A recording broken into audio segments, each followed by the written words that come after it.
Thank you for joining us. This is Miami Community Newspapers, and I am with Frank Calderon with the Miami Solid Waste Department, Miami-Dade Solid Waste Department. There you go. How are you doing? Good. How you doing, Rayshel? Good. This is my first time with you, Frank, on camera. At least we've met each other multiple times, but this is our first time on camera together, ready to let the community know about what the Solid Waste Department is doing. So, code enforcement. Yes. Tell us about it. Okay, so we do have code enforcement officers in our department. They're focused on the solid waste part of the code, so they don't go and look at like your grass is overgrown, that sort of thing. But although they may refer something that's obvious to the main county code enforcement, but they focus on solid waste issues like, recycling, if you have the right items in the recycling cart, illegal dumping, if you set out a bulky waste pile, did you set out the right items, set out stuff you're not supposed to set out, those sort of things. Yes, and they are patrol officers, or are they someone who is like a report only type of thing? Well, patrol, they do go, they have routes and they do patrol their routes. What they are though is it's a civil violation. So they don't have arrest powers. They can't arrest somebody, but they do work with the police to arrest people if in the worst cases of illegal dumping, but they can give a ticket. Okay. So there's some stuff coming up in the following months. Can you tell us about the recycling and contamination? Yes, the recycling contamination abatement program. We've been in an educational period. We've posted online. We've talked about it a bit. And our enforcement officers have actually gone out starting last year, but beginning June 1st, the serious heavy-duty enforcement begins. What happens is that at some point, I want to say April of last year, the county commission passed an ordinance basically that allows our code enforcement officers to go and check recycling carts to make sure that they have the correct materials. In the past, they weren't supposed to do that, but now they're allowed to do that. To check to make sure they have the correct materials in them. If they don't have the correct materials until June 1st, what'll happen is you'll get a courtesy notice, a yellow sticker, and the cart will not be picked up. You'll have to remove the items that are incorrect. And then once you do that, the next regularly scheduled pickup day, they'll come and pick you up. So it's just because we've had such a problem with the wrong items. But anyway, beginning June 1st, the program gets a little bit more teeth. Basically 3 strikes, you're out. You're going to get 3 warning or courtesy notices. The 4th time, they're going to take the cart. Wow. They're going to charge a fee of about $150. It's a little bit more than that, about 100, but it's in that ballpark, about $150. And then you get your cart back. But yeah, the fee is going to be basically because they're going to take the cart and take the materials and properly dispose of them. But yeah. And then after that, hopefully it doesn't get to that point. Exactly. The purpose is not to ticket people or get people in trouble or anything like that. The purpose is to recycle right. Exactly. I think a lot of the residents don't understand the severity of how the recycling process goes for you guys at the solid waste department. So what type of stuff is what are these materials that they're putting in there that's really, pushing this enforcement to be taking place on June 1st? Like, what are the items that is like a real problem that you guys have to start with this new program? There's quite a bit of stuff. The worst item, of course, is plastic bags. Plastic bags should never, ever, ever go inside the blue recycling cart. That's if there's one thing that we ask people to remember when we talk about recycling, what you can and can't put in there, plastic bags is the number one item. Do not put into your recycling cart. Other items can include textiles, which are cloth materials. It can be rugs. We've had people rolled up rugs sticking out of the cart. Wow. We've had that before. Clothing also cannot be recycled in our program. We accept about 6-7 different articles that basic items, and they're listed on our website. Let me see if I remember all of them off the top of my head here on the spot.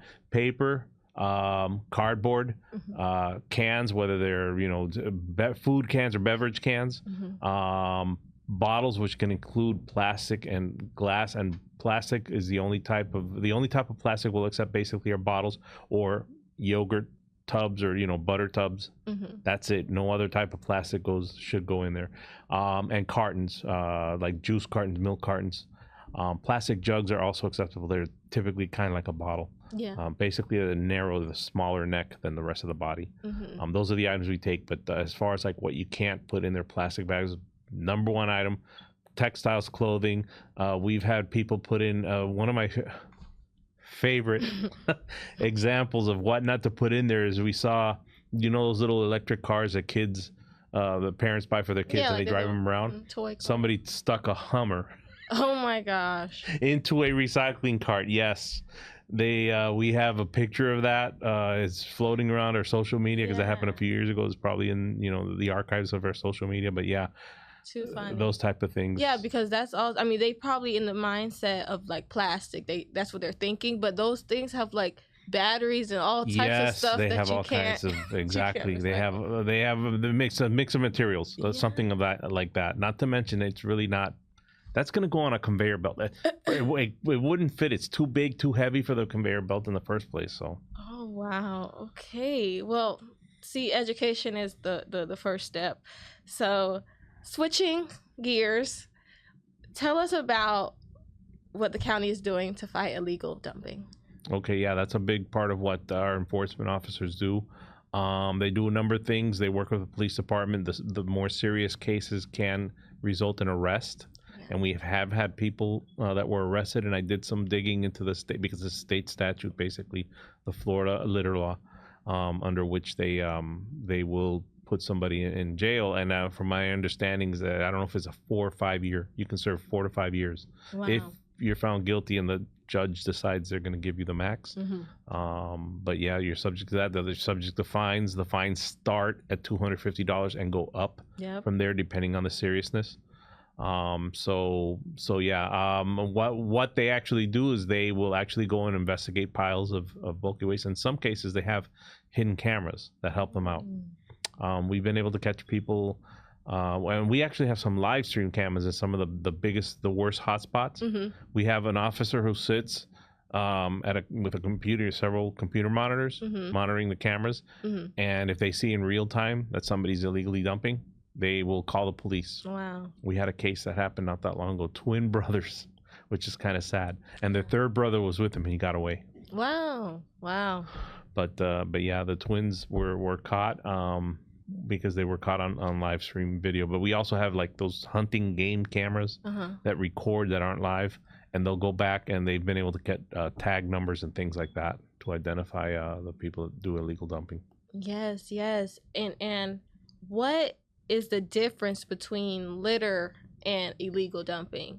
Because this is some serious illegal dumping. Seems like some serious stuff. People are getting sentencings and heavy fines and stuff. So what's the difference? Well, litter is part of the same law. Litter is what most people think of smaller items as something you can hold in your hand. You know, a gum wrapper, something small as a gum wrapper, a cigarette butt. You're eating fast food in your car and you decide you don't want the bag in your car anymore, so you open the window, toss it out. That's litter. Illegal dumping typically is you're carrying larger items, like could be old furniture, could be old, you know, like TV boxes, the big ones, and you don't know what to do with them or you don't know how to get rid of them, so you just dump them on the side of the road, that type of thing. But that can get you in trouble. Mattresses, and other pieces of furniture, sometimes appliances, things like that. We all see it. Definitely. Furniture is a big one we see in the neighborhoods, and depending on where you live, like maybe like auto parts, maybe. I kind of stay in an area where there's a lot of mechanics where I stay. So you could see some of that. Is there any specific area that's worse than the other in Miami-Dade County when it comes to illegal dumping? Unfortunately, it's all over the place. Oh. It's equal opportunity, unfortunately. Yeah. So we see it in different areas. We see it down south. We see it in the rural areas, like the Redlands. We see it in the urbanized areas. We see it in the suburbs. We see it in a lot of places, unfortunately. So there's no one particular spot. So our enforcement officers are pretty busy. They have their territory, they have to, or their zones where they have to patrol, and they have a lot of work to do. And once you see the illegal dumpers on the cameras, are the officers going to these people or the police? Well, here's what happens.